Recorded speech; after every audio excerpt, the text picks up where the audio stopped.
morning, Level Up listeners, and welcome back.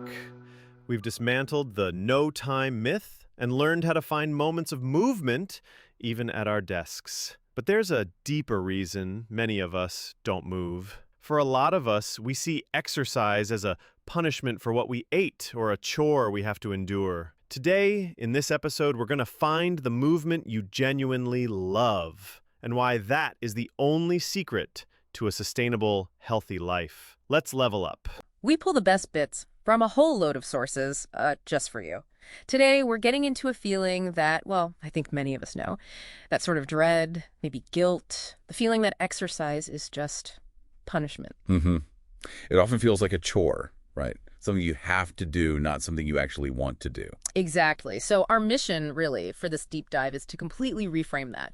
We want to unpack why movement can feel so, negative. Yeah, and how to shift that mindset. Yeah. Because finding movement you genuinely enjoy, that's the real secret. It's the only way it sticks, isn't it? Turning that chore into something you actually maybe look forward to, a celebration even. It is, and it's fascinating how deep this punishment mindset goes.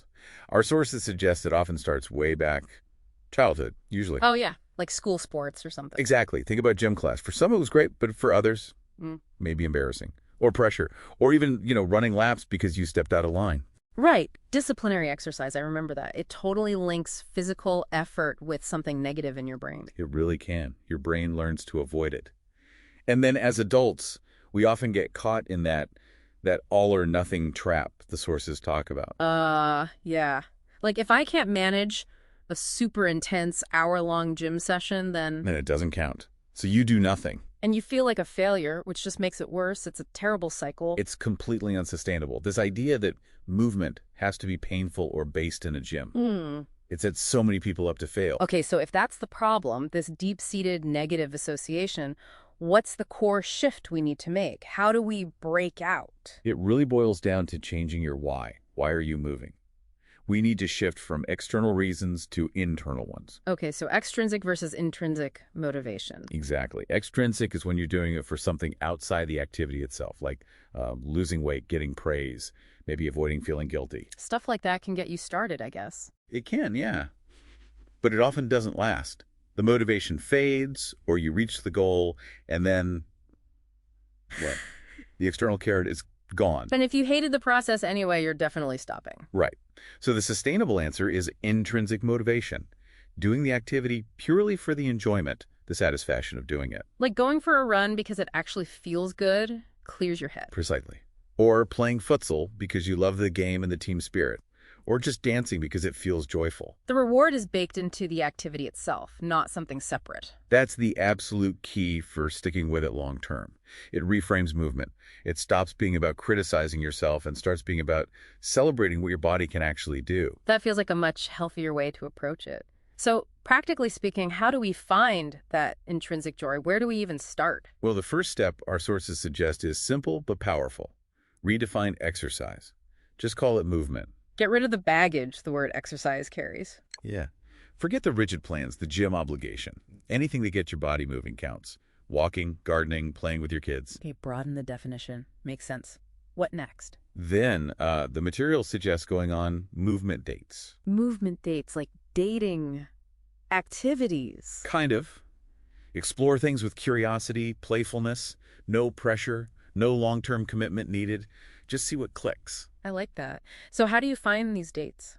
You can look back. What did you love doing as a kid? Riding your bike, playing tag, maybe badminton, dancing around your room. Often there are clues there. Revisiting childhood joys. That's a good starting point. Definitely. And also explore your culture. What are the local ways people move?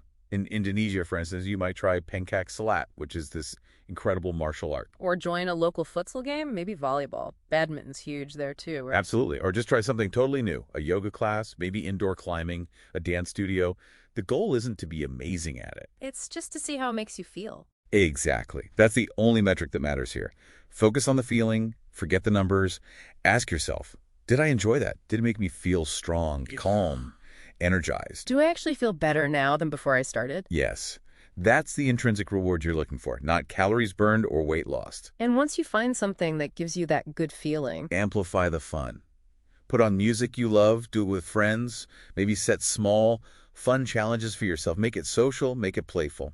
So, tying this all together, the best exercise isn't the hardest one. Not at all. It's the one you actually do because you enjoy it. It becomes an act of self-care, really.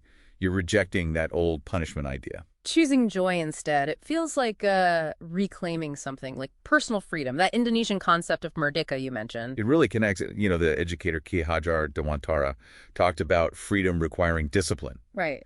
But maybe the strongest, most sustainable discipline is the one that's fueled by enjoyment, by love, not by forcing yourself. Finding joy in movement as a form of discipline and freedom. That's a powerful thought. It really is. What if joy is the most effective discipline we have?